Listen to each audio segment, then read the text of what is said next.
In today's video, I want to teach you how to set up OBS Virtual Camera. So it's very easy to do. First of all, you want to go into scenes and make sure you have a scene. Now for sources, you want to add the sources that you would like to have as your virtual camera. So if you're doing a screen recording, you might want to do display capture. If you want your video camera, you can do video capture. There's game capture, audio capture, Discord. There's tons of different things you can do from here. Now, once you've set it all up the way you want it, you can go over here into the controls and click Start Virtual Camera. Now there are some settings here, which output type. You can do scene, you can do source, you can do internal, pick which one you want, and then output selection, program output or preview output. Select which one that you need.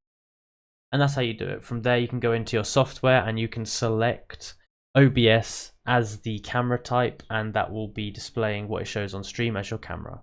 And that's how to do it. If you enjoyed this video, then please like, subscribe and comment down below that it was useful. Thank you for watching.